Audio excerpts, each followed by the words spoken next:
14h30, 15h30, l'heure du crime sur RTL. Jean-Alphonse Richard. Il y a trop de choses qui se rapprochent, il y a trop de choses qui l'accusent. Et de toute façon, toute la famille avait déjà une suspicion sur lui, mais on voulait pas se l'avouer. Donc tout au début, quand j'ai appris la disparition de ma sœur, tout de suite, on a pensé Paco. Mais si c'est lui, il a bien caché son jeu. Bonjour, Francisco Benítez, Paco Benítez, était-il un tueur de femmes ? 8 ans après le suicide du légionnaire de Perpignan, cette question taraude toujours les proches des disparus, mais aussi les enquêteurs qui n'ont pas réussi à forcer la forteresse Benítez. Un homme au parcours secret, un bellâtre aux multiples conquêtes qui avait cloisonné ses vies à la façon d'un labyrinthe, suicidé, sans livrer la moindre explication, si ce n'est sa volonté de clamer son innocence et de répéter qu'il était victime d'une campagne de calomnie. Les dernières traces des disparus de Perpignan, son épouse, sa fille, qui s'apprêtait à devenir une reine de beauté, et une ancienne maîtresse conduisent pourtant inlassablement à cet Espagnol, militaire exemplaire, légionnaire discipliné, dont tout le monde louait l'honnêteté et la disponibilité. Sous l'uniforme couleur sable et le képi blanc, existait-il un autre Francisco Benítez, plus sombre et plus impitoyable ? Comment cet homme serait-il devenu un tueur en série et pourquoi ? L'enquête va-t-elle rebondir ? Nous allons poser toutes ces questions aujourd'hui à nos invités. 14h30, 15h30, l'heure du crime sur RTL. Aujourd'hui, dans l'heure du crime, l'énigme Francisco Benítez, un légionnaire qui va bientôt se retrouver cité dans une série de soudaines disparitions. En premier lieu, celle de son épouse et de sa fille. Ce 22 juillet 2013, Francisco Benítez pousse la porte du commissariat de Perpignan. Ce légionnaire espagnol, âgé de 50 ans, chargé du bureau de recrutement à la caserne Joffre, est venu avec l'intention de signaler la disparition de son épouse et de sa fille, toutes deux majeures, Marie-José Benítez, 53 ans, et Alison Benítez, 19 ans. Les deux femmes n'ont plus donné signe de vie depuis le 14 juillet, en milieu de journée. Elles seraient parties à Toulouse. Le militaire n'a pas le loisir d'expliquer quoi que ce soit. Trop de monde au commissariat ce jour-là. Il y reste 10 minutes. Son passage est simplement consigné dans le registre, la main courante. Il est déjà arrivé à son épouse de disparaître de façon inopinée. Le couple a souvent connu des hauts et des bas. En ce moment-là, il bat franchement de l'aile. Un avocat a été contacté pour fixer les modalités d'un divorce à l'amiable. À cause de toute cette histoire, Marie-Josée était d'ailleurs soucieuse ces derniers temps. À une amie, n'a-t-elle pas confié « J'ai quelque chose de difficile à faire, je ne peux pas t'en dire plus ». Dans les jours suivant la double disparition, le légionnaire ne change pourtant rien dans son comportement homme à femme et quasiment libéré des obligations conjugales. Il a même invité sa dernière maîtresse, une Espagnole, dans son appartement au numéro 28 de la rue Richepin. Le 19 juillet, il a réservé une table au restaurant Les Pilotis à Leucate. On l'a encore vu bronzer sur la plage du Baobab. Bref, rien d'un mari ou d'un père rongé par l'angoisse. Si l'absence de Marie-Josée peut se comprendre, celle d'Alison est loin de passer inaperçue. La dernière fois que la jeune femme a été vue, c'était le dimanche 14 juillet, dans la matinée, dans la station balnéaire de Canet-en-Roussillon.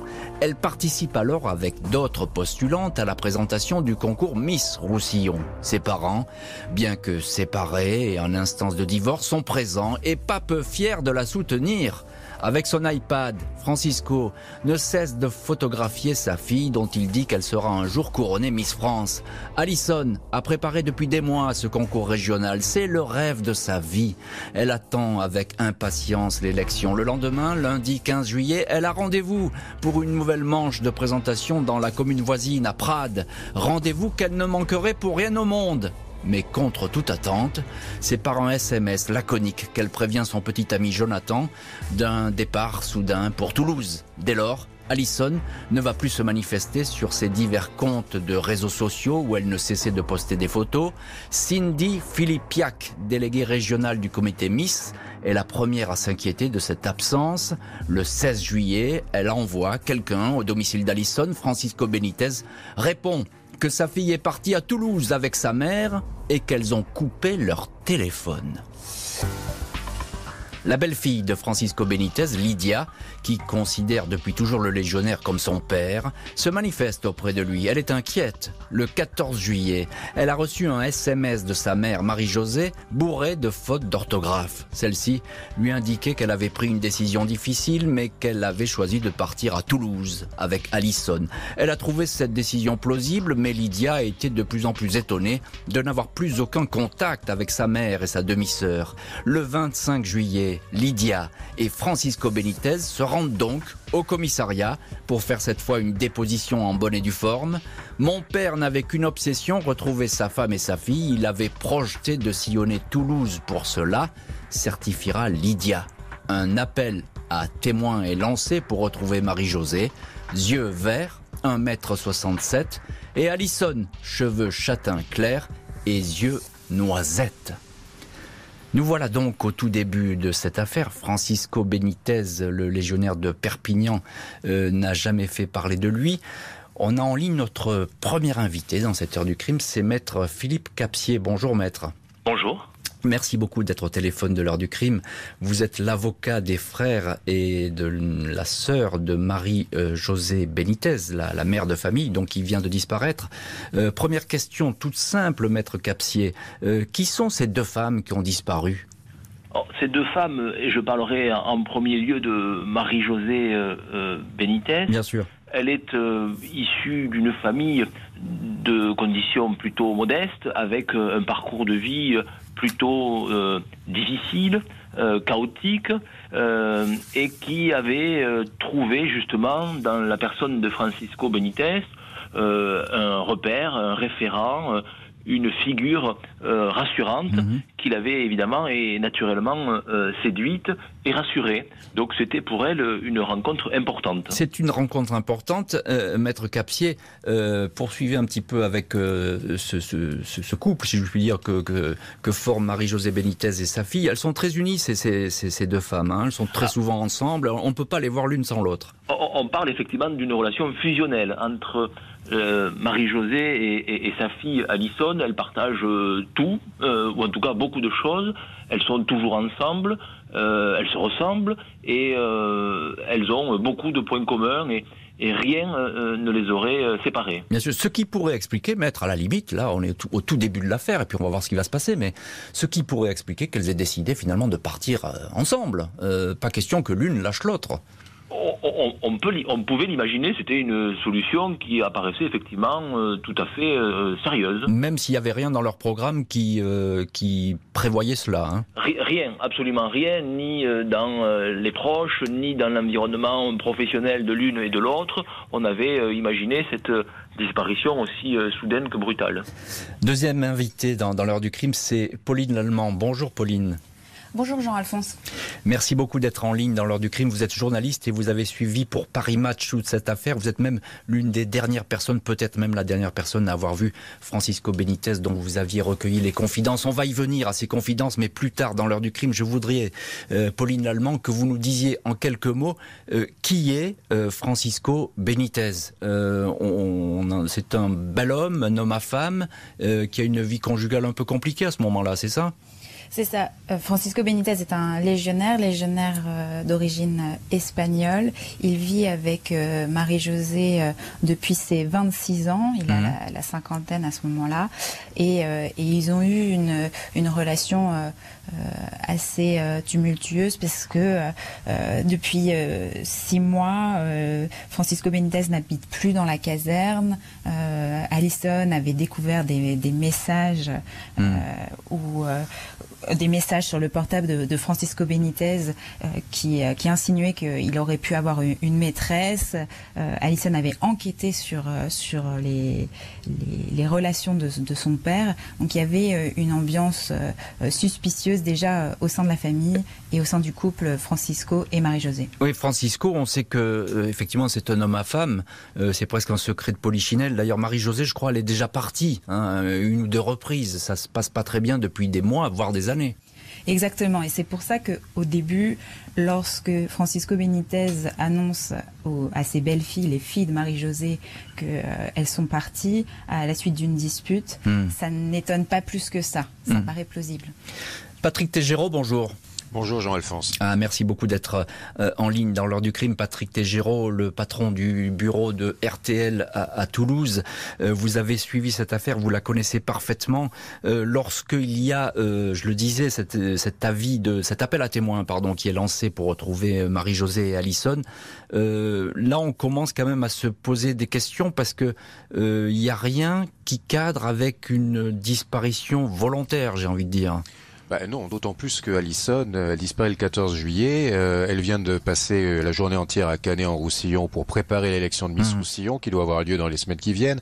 Il est prévu dans les jours suivants encore des réunions pour préparer ce concours de Miss. C'est l'espoir de sa vie pour Alison. Elle a 17 ans, elle est apprentie coiffeuse, elle rêve de devenir Miss France. Son père la soutient d'ailleurs à 100%, sa mère également.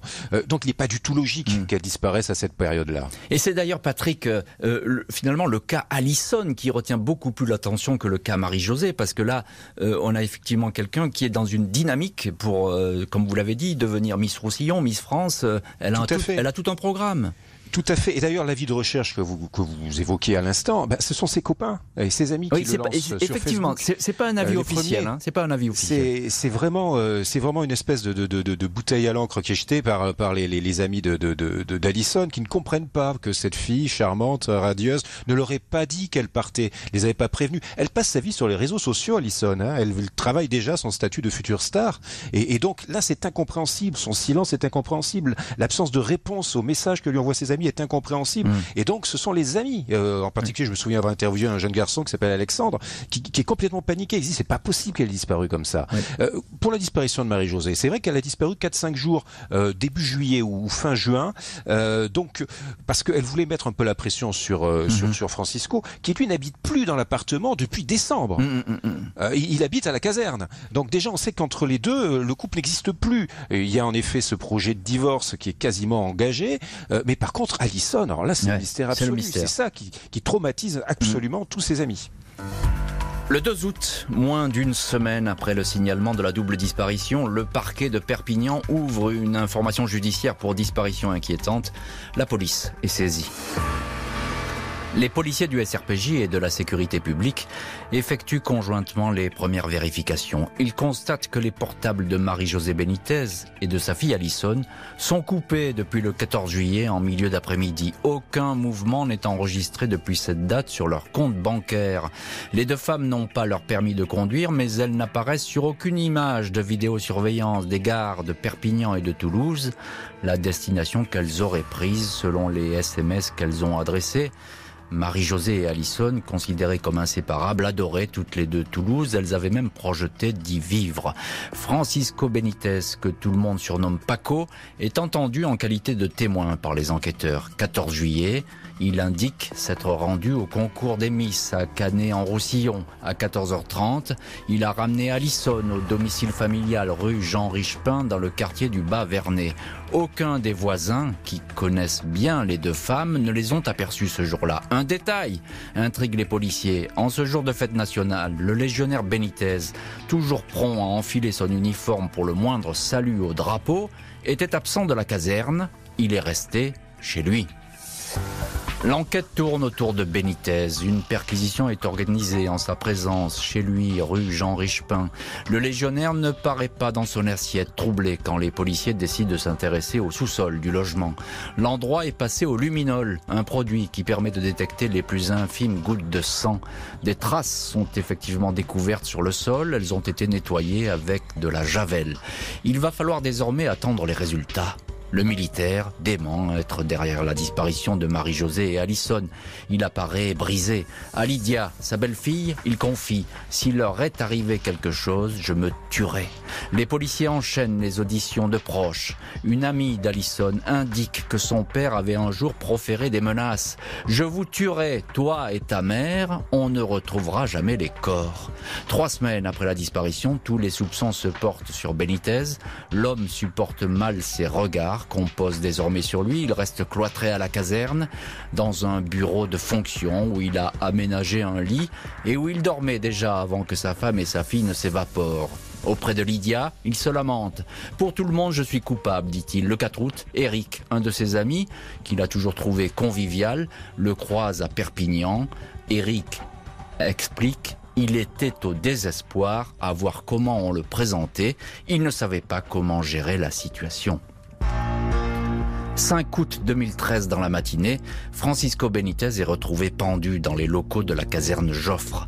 Il s'est donné la mort en s'accrochant à la rambarde de la fenêtre des sanitaires aux alentours de 7 heures du matin. Le légionnaire porte son plus bel uniforme ainsi qu'un voile au ton de camouflage sur le visage. En guise de testament, il a laissé une vidéo tournée la veille dans le bureau de la caserne par Lydia. Le militaire y clame son innocence, crie son amour pour sa fille disparue, sans évoquer vraiment Marie-Josée, son épouse. Je suis le papa d'Alison. Les gens qui me connaissent vraiment, ils savent très bien que pour moi, Alison, c'est ma vie. Et ma fille jamais aurait fait des choses comme ça. De ne pas donner des nouvelles ni des choses comme ça, c'est impossible. Je sais que c'est impossible. Pour ça, aujourd'hui, il y a beaucoup de choses qui nous passent dans la tête. Et on tient, mais c'est trop dur. On est à la limite d'exploser. Avant de mourir, il confie la vidéo à l'hebdomadaire Paris Match. Paco Benítez laisse aussi derrière lui une lettre où il répète qu'il est innocent, précise ses dernières volontés.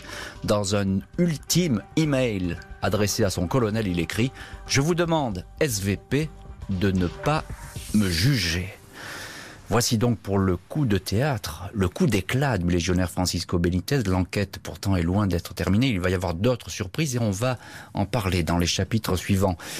Pauline Lallemand, on vous retrouve à l'époque, vous travaillez pour Paris Match. Vous avez fait la dernière interview, si je puis dire, de Benítez. Qu'est-ce qu'il vous dit? Comment l'avez-vous rencontré? Pourquoi voulait-il parler? Et qu'est-ce qu'il vous raconte? Alors, Francisco Benítez, comme vous l'avez expliqué, était dans un état d'esprit déjà. Il était au courant que tout le monde commençait à le suspecter. Le JDD, le journal du dimanche, titrait ce dimanche-là les silences suspects du père. Donc c'est dans cette ambiance-là que je l'ai rencontré. Je lui avais dit que je trouvais, par message, que je trouvais assez étonnant qu'il ne se soit pas manifesté dans les médias. Généralement, dans le cadre d'une disparition, il est assez habituel d'entendre les parents essayer d'organiser des recherches, de publier eux-mêmes des avis de recherche. Là, c'était uniquement le comité Miss France, Miss Roussillon et les amis d'Alison qui avaient tenté de trouver des réponses. Qu'est-ce qu'il vous dit, Pauline? Il vous dit je suis innocent, quoi. Il répète ce credo en boucle, hein, finalement. Exactement. En fait, quand je le rencontre, il pleure énormément. Il y a une scène vraiment où donc je me retrouve dans sa voiture. Il m'a donné rendez-vous dans sa voiture pour que on puisse être à l'abri des autres journalistes et des policiers. Et là, en fait, il expose. Il dit qu'il y a une dispute avec Marie-Josée. Il me remet du coup cette vidéo et des photos d'Alison. Il dit que c'est une famille normale, qu'il est à 2 doigts de tout exploser. Exactement ce qu'il dit dans le court passage de la vidéo que vous venez de passer. Alors c'est toujours délicat, mais je vais vous poser quand même la question. Vous le trouvez sincère, Benítez? À ce moment-là, c'est compliqué. On peut toujours refaire l'histoire. Bien sûr, c'est facile de refaire l'histoire. Et puis, à ce moment-là, j'ai pas imaginé qu'il allait se suicider le lendemain. J'imaginais une garde à vue dans les prochains jours. On savait qu'il y avait un faisceau d'indices qui pouvait peut-être permettre au SRPJ d'avancer peut-être sur cette piste. Mais pas cette issue fatale. Non. Pas cette issue fatale. Patrick Tégéraud, notre correspondant RTL à Toulouse, il est sur le point, à ce moment-là, quand il se suicide, il est sur le point d'être arrêté. On l'attend tous, cette arrestation, on l'attend tous, cette garde à vue. Les policiers sont prêts à le faire, ils ont déjà suffisamment d'éléments, ils ont recueilli des témoignages. C'est absolument accablant, tout ce qu'il y a contre cet homme. Et voilà, d'ailleurs, on ne comprend pas qu'il n'ait pas été pris plus tôt. C'est vrai. Le patron de l'enquête confiera même que c'est le regret de sa carrière de ne pas l'avoir arrêté, Benítez, avant qu'il ne se suicide. On peut effectivement se poser la question. Je voudrais la poser, Patrick, je vous interromps, mais la poser à Maître Philippe Capsier, qui est l'avocat des frères et de la sœur de Marie-Josée Benitez. Est-ce qu'on pouvait pas l'arrêter avant? Parce que là, c'est un désastre finalement pour l'enquête. Il pourra pas s'expliquer. Il y avait des traces de sang dans sa cave. Est-ce qu'il n'y avait pas moyen de l'interpeller, de le placer en garde à vue avant? Aujourd'hui, c'est une évidence. À l'époque, ça l'était déjà. Tout concordait pour évidemment placer en garde à vue Monsieur Francisco Benitez. Il y avait tous les éléments réunis pour l'entendre en tant que mise en cause sur cette double disparition. Alors il y a eu effectivement certainement un mauvais concours de circonstances. D'abord, c'est la période estivale, les effectifs sont peut-être réduits. Ensuite, il y a eu quelques difficultés sur un plan matériel, au moment notamment, je me souviens, des constatations qui ont été faites et des opérations de police technique et scientifique. On vient avec ce fameux procédé Blue Star, il manque du produit, on est obligé d'y revenir après. Donc, il y a eu effectivement un concours de mauvaises circonstances qui ont certainement retardé cette décision de placement en garde à vue. Mais ce qui est aussi important, c'est le retard pris entre la disparition du 14 juillet et la date à laquelle cette disparition est portée à la connaissance des services de police. Mais ça, la police n'y peut rien. Ça. Évidemment. Alors, c'est le procès de personne, mais ce retard pris entre la disparition et la révélation au service de police est déjà préjudiciable. Et ensuite, ce mauvais concours de circonstances qui ont ensuite été enchaînés entre le 25 juillet et le 5 août n'ont pas évidemment favorisé cette décision de placement en garde à vue plus tôt. Encore deux mots, Patrick Tégéron. On écoutait Pauline Lallemand et c'est très très très important ce qu'elle dit. Elle dit qu'elle ne sentait pas que cet homme allait se suicider. On a l'impression que là, à ce moment-là, il est tout de même coincé. Je veux dire, il y a plein de choses contre lui. Hein. C'est absolument évident. Déjà, la première chose, il ne se présente chez les policiers que le 22. Et encore, il y a trop de monde, donc il fait juste une main courante rapide pour dire, ben voilà, ma femme est partie, au revoir, à bientôt. Et en fait, c'est sa belle-fille qui lui dit, attends, il faut y aller vraiment là. Il faut aller faire une déposition. Il y va le 25. C'est vachement tardif quand même, permettez-moi cette expression. C'est très tardif. C'est très tardif. Et il est coincé. Il est coincé. Et il est coincé. Il est absolument coincé. Il y a des éléments, il y a des témoignages. On parle déjà de cette histoire de congélateur qu'il a amené, opportunément fait quitter. Voilà. On en reparlera. On va y revenir, Patrick, dans les chapitres suivants. N'allez pas trop vite. On va y revenir. Francisco Benitez amène avec lui une bonne partie de ses secrets, malgré cette mort brutale qui les prive de leur témoin numéro 1. Les enquêteurs vont aller de surprise en surprise. Francisco Benitez disparu, l'enquête reste ouverte pour retrouver son épouse Marie-Josée et sa fille Alison. Les policiers sont rapidement informés que le légionnaire apparaît derrière une autre disparition. En 2004, celle d'une Brésilienne de 39 ans, Simone de Oliveira Alves, à l'époque mère de 3 petits garçons et d'une petite fille. Une femme arrivée en France au milieu des années 90 et qui travaillait comme serveuse dans un bar de Nîmes. Benitez avait partagé sa vie et s'était occupé des enfants sans jamais révéler qu'il était marié depuis plusieurs années à Marie-Josée. Le légionnaire, très souvent en mission, revenait régulièrement à Nîmes jusqu'à ce que Simone découvre le poteau rose. Elle aurait alors décidé de le quitter. À la fin novembre 2004, et alors qu'elle avait déjà préparé dans la maison le sapin pour les fêtes de Noël et commençait à acheter les cadeaux, elle disparaissait subitement. À l'époque, les proches de Simone avaient pointé du doigt Paco Benitez auprès de la police locale. Celui-ci avait été entendu. Il avait expliqué qu'il s'était disputé avec sa maîtresse et que celle-ci lui avait envoyé un texto pour lui dire qu'elle ne reviendrait pas. Impossible de savoir si ce texto avait été vraiment envoyé par Simone.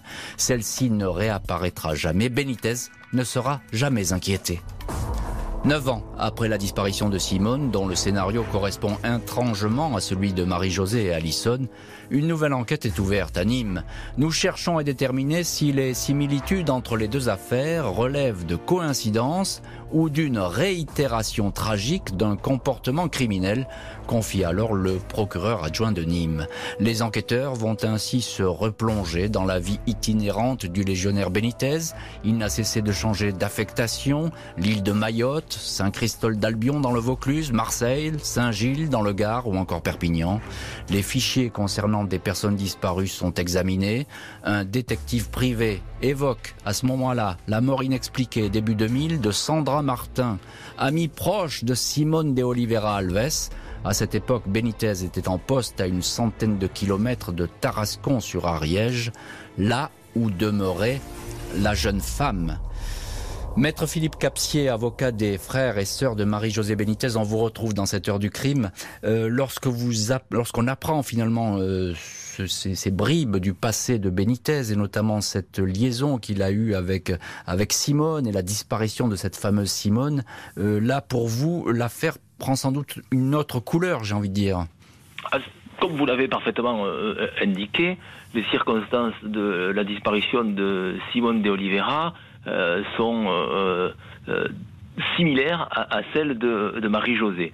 Donc il y a un lien évident dans ces circonstances, peut-être dans le mode opératoire, et jusqu'à l'utilisation du message laissé par SMS. Et donc quand on a eu connaissance de ce précédent, je m'étais à l'époque, au mois d'août 2014, empressé de demander au juge d'instruction perpignanais de bien vouloir se faire adresser le dossier d'enquête qui concernait Simone de Oliveira. On m'avait répondu à l'époque que c'était encore un peu tôt pour faire le lien entre les deux affaires.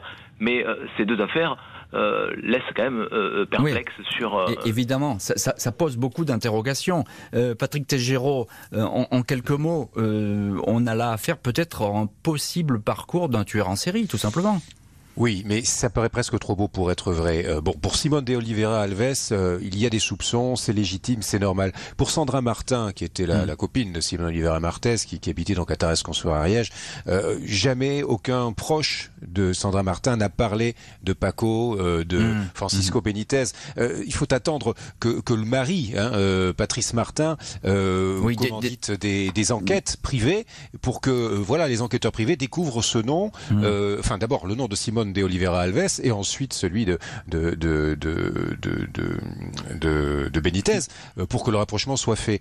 Donc peut-être qu'il peut y avoir des soupçons légitimement pour ce qui est de la disparition de Simone de Oliveira Alves, mais pour ce qui est de Sandra Martin, c'est beaucoup plus discutable. Bien sûr. Pauline Lallemand, journaliste, et vous suiviez à l'époque cette affaire pour Paris Match. Benitez, c'est difficile de suivre sa trajectoire depuis le début. On s'y perd dans cette vie qui est très secrète finalement.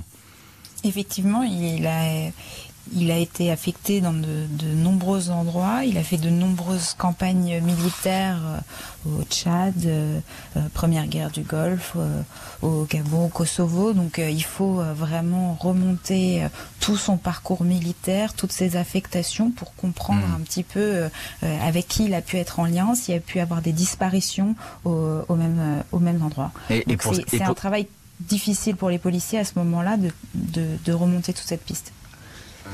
Francisco Benitez serait-il un tueur en série dissimulé depuis des années derrière son uniforme de légionnaire ? Les enquêteurs n'excluent pas une telle hypothèse, d'autant plus qu'une découverte macabre va renforcer leurs sentiments. Les policiers avaient déjà détecté de nombreuses traces de sang au sous-sol de la maison de la famille Benitez à Perpignan. Ils avaient également saisi les passeports de Marie-Josée et Alison, éléments permettant d'exclure un départ prolongé et lointain. Cette fois, des traces ADN appartenant à Alison sont prélevées dans un congélateur entreposé par Benitez à la caserne Joffre. Un témoin indique avoir aidé à transporter le fameux congélateur après le 14 juillet jusqu'à la rue Jean-Vieilledent, l'adresse de la Légion.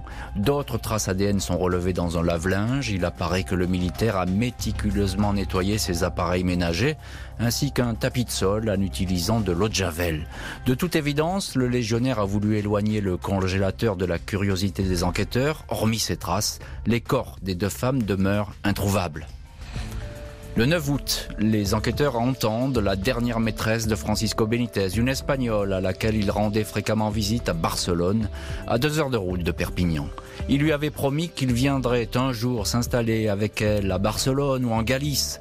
Il lui a très longuement téléphoné dans la nuit du 4 au 5 août aux alentours de 4 heures du matin, quelques heures avant de se pendre. Elle est sa dernière correspondante, cette femme blonde prénommée Maria Teresa, mariée, 46 ans, employée à la sécurité du consulat de France, était donc assez proche du militaire pour recueillir ses confidences. Son audition, toutefois, ne livre aucun secret.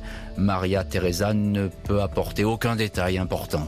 Elle explique que cette nuit-là, son amant lui avait fait part de sa douleur d'être soupçonné. Il avait clamé son innocence et affirmé qu'il n'avait rien fait de mal à Marie-Josée et Alison. Maria Teresa l'avait trouvé complètement déprimée et avait cru à sa sincérité.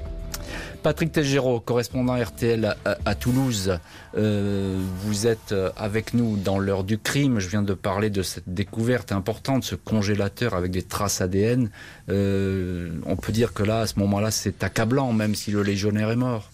Ah oui, totalement accablant, d'autant plus qu'un légionnaire, un de ses collègues, raconte qu'il a donné un coup de main à Benitez pour décharger le congélateur en question. Il se posait pas trop de questions. Et puis après, un autre collègue l'a vu nettoyer à grande eau ce même congélateur et un tapis de sol. Voyant manifestement des taches de sang, Benitez lui aurait répondu écoute, c'est pas grave, tu sais, j'ai juste décongelé de la viande. Et ça se passe dans les jours qui suivent la disparition de Marie-Josée et Alison. Donc véritablement, là, ça devient totalement accablant. Ça devient accablant. Patrick, il faut indiquer que l'enquête se poursuit à grand rythme à l'époque. Il y a notamment, les policiers vont regarder les kilométrages des véhicules. Ils vont commencer à s'intéresser aux adresses que fréquentait Benitez. Oui, tout à fait. Alors, on sait que Benitez va très souvent à Barcelone. Il fait de nombreux kilomètres. Il en fait presque 5000 kilomètres en quelques dizaines de jours. Il roule beaucoup. Et puis, il se balade aussi beaucoup du côté de Leucate. Et c'est là qu'on va faire des recherches très importantes. On va mobiliser jusqu'à 70 CRS, des plongeurs pour fouiller les pinèdes. On en parlera, si vous voulez, des dernières recherches, parce qu'elles viennent à la fin, finalement, histoire qui est toujours en cours, évidemment. Mais à ce moment-là, ce que je veux dire, c'est que les policiers sont vraiment sur tous les fronts. Ils essaient de trouver une piste pour accéder peut-être aux dépouilles de ces deux femmes. Oui, ils cherchent des corps. Et ça, ils le disent, ils l'affirment enfin, parce que jusqu'à présent, ils recherchaient deux femmes. Et là, à partir de là, ils cherchent des corps. Ils sont persuadés qu'on ne retrouvera jamais Alison et sa mère vivantes. Pauline Allemand, vous suiviez à l'époque, je l'ai dit, cette affaire pour Paris Match. C'est un homme à femme, évidemment, vous nous l'avez bien décrit, ce légionnaire. Et puis, il y a cette dernière relation, Maria Teresa à Barcelone. Ça, c'est une relation aussi qui est compliquée. Il était prêt disait-il, à aller faire sa vie avec elle. Oui, en effet, Francisco Benitez avait de nombreuses maîtresses. J'en ai rencontré presque 9. Ah, c'est avec 9, oui. Ouais, et pour chacune, il avait des histoires et une personnalité différente. Et pour Maria Teresa, c'était un petit peu différent. Ça avait commencé en mars et puis s'est éloigné des autres maîtresses. Donc il y avait quelque chose de différent qui se passait avec cette Espagnole. Elle est vigile au consulat français de Barcelone. C'est dans le cadre de leur travail respectif qui sont rencontrés. Lui est du coup à la Légion étrangère, mais il s'occupe des inscriptions, des volontaires. Et elle reçoit aussi de temps en temps des volontaires au consulat. Et ensemble, ils vont avoir une relation. Il va même la présenter Alison à Maria Teresa en la présentant juste comme une amie, mais il y a des photos ensemble qu'on a pu retrouver à l'époque. Donc c'était un peu plus sérieux. Maître Philippe Capsier, avocat des frères et sœurs de Marie-Josée Benitez, je suppose que la famille de Marie-Josée est abasourdie en découvrant cette double, triple, quadruple, quintuple vie, je sais pas, on n'arrive plus à les compter, les vies de Benitez. C'est évident que le vernis du légionnaire se fissure à ce moment-là de jour en jour. Et c'est pas une double vie, c'est pas une triple vie, c'est de nombreuses vies qu'il a menées parallèlement à l'insu de cette famille. Et effectivement, c'est une réalité qui s'impose alors à la famille. Et c'est une personnalité qui se dévoile alors toujours un peu plus, et c'est compliqué à accepter, effectivement. Impossible de retrouver les dépouilles des femmes disparues dans cette région que Benitez connaissait comme sa poche et arpentait régulièrement. Les fouilles à la recherche du moindre ossement ou du moindre indice vont durer des semaines. 10 septembre 2013, une campagne de fouilles est lancée dans le secteur de Leucate, notamment autour de la station d'épuration de la commune et d'une pinède. Les moyens déployés sont exceptionnels et je pense que l'on aura des réponses à nos questions, confie alors maître Philippe Capsier, l'avocat de la proche famille des disparus. Des proches qui, selon l'avocat, veulent des réponses à leurs doutes et leurs interrogations. Les fouilles vont se prolonger jusqu'à la mi-octobre. Une première campagne qui ne donne rien, mais les enquêteurs vont rester fixé longtemps sur ce périmètre de Leucate, un lieu où semble-t-il le légionnaire avait ses habitudes. Son téléphone portable avait été localisé ici à plusieurs reprises les nuits, suivant la double disparition. Le 23 novembre 2016, des ossements sont découverts dans cette zone sauvage sur une plage. L'expertise conclut à des ossements d'origine animale. 8 ans après l'évaporation de Marie-Josée et Alison, les secrets de leur mort demeurent bien gardés. L'enquête n'a à ce jour pas permis de remonter la piste des disparus, tout comme celle d'une précédente absente, Simone de Oliveira Alves, le légionnaire Francisco Benítez, surnommé Paco, ayant emporté dans sa mort le plus terrible des secrets. Pauline Lallemand, on vous retrouve journaliste et à l'époque vous aviez couvert cette affaire pour Paris Match. Une question qui me brûle les lèvres et je la poserai également à nos autres invités. On peut comprendre pour Marie-Josée qu'il ait pu faire disparaître le corps. Il adorait pourtant sa fille, Alison. Comment peut-on imaginer qu'il ait tué? Est-ce qu'elle savait quelque chose, Alison? C'est toute la question de cette affaire. Sa femme disparue, une maîtresse disparue, on peut l'entendre, bien sûr, même si c'est complètement horrible, bien sûr, mais horrible évidemment. Mais sa fille, que s'est-il passé? Est-ce qu'elles ont voulu partir? Et puis, vous l'avez dit au tout début de cette émission, Marie-Josée, à un moment donné, s'est confiée à une amie en disant « j'ai quelque chose de difficile à faire ». Et toute cette phrase nous a fait beaucoup travailler parce qu'on s'est demandé justement qu'est-ce que Marie-Josée allait révéler. Bien sûr, c'était une grande question. Maître Capsier, vous défendez les frères et la sœur de Marie-Josée Benítez. Je le disais, elles attendent, cette famille, elles attendent toujours, encore aujourd'hui, des réponses plus précises. Est-ce que, selon vous, je vous repose la même question, Marie-Josée et Alison savaient quelque chose qui les a entraînées vers le pire? Non. Ça, c'est une hypothèse que l'on ne peut pas exclure, mais que l'on ne peut pas non plus confirmer. Bien sûr. Ce qui est sûr, c'est que il y a eu manifestement un acte violent commis au domicile ou au garage familial. Ça apparaît à peu près indiscutable. Dans quel ordre et dans quelles circonstances exactes, on ne le sait pas à ce jour. Ce que l'on sait, pour revenir sur le travail de recherche qui a eu lieu sur la commune de Leucate, c'est que effectivement la téléphonie nous a amené le lendemain de la disparition, mais aussi la veille du suicide de Francisco Benítez. La téléphonie nous amène aussi à cet endroit-là, sauf que cet endroit n'était pas suffisamment précis pour approfondir des recherches, et ça n'a pas permis donc de donner de résultats. Donc il y avait quand même cette téléphonie qui était très importante et qui doit encore peut-être nécessiter des investigations complémentaires. Et puis il y a ensuite aussi les prélèvements qui ont pu être réalisés sur là où les scènes de crime ou les objets utilisés, qui doivent encore faire l'objet de compléments d'investigation parce qu'on a par exemple des ADN qui restent encore à identifier. Donc il y a encore des perspectives et des moyens de relancer cette enquête parce que les corps, je crains que le temps aidant, on risque de ne jamais rien retrouver. Des complices, on a pu penser qu'il y ait eu des complices dans cette affaire, on n'a pas pu aujourd'hui les identifier. Des confidents, on ne peut pas l'exclure, qu'il ait pu se confier à quelqu'un.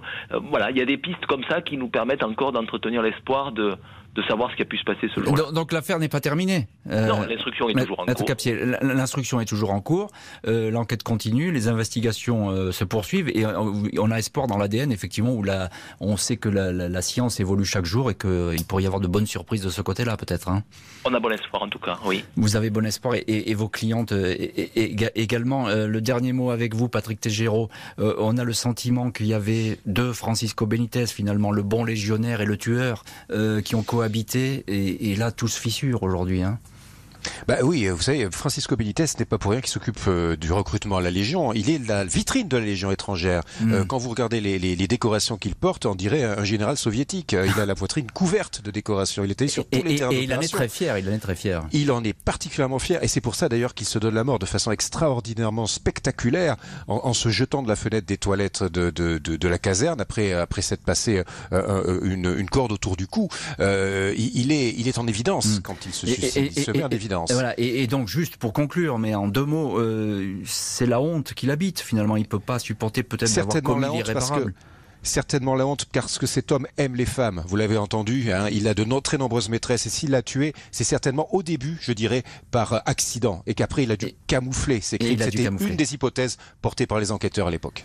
Merci beaucoup Patrick Tégéraud, maître Philippe Capsier et Pauline Lallemand d'avoir été les invités de l'heure du crime aujourd'hui. Merci à l'équipe de l'émission, Justine Vignot, Marie Bossart, Boris Pirédu à la réalisation. L'heure du crime, présentée par Jean-Alphonse Richard sur RTL.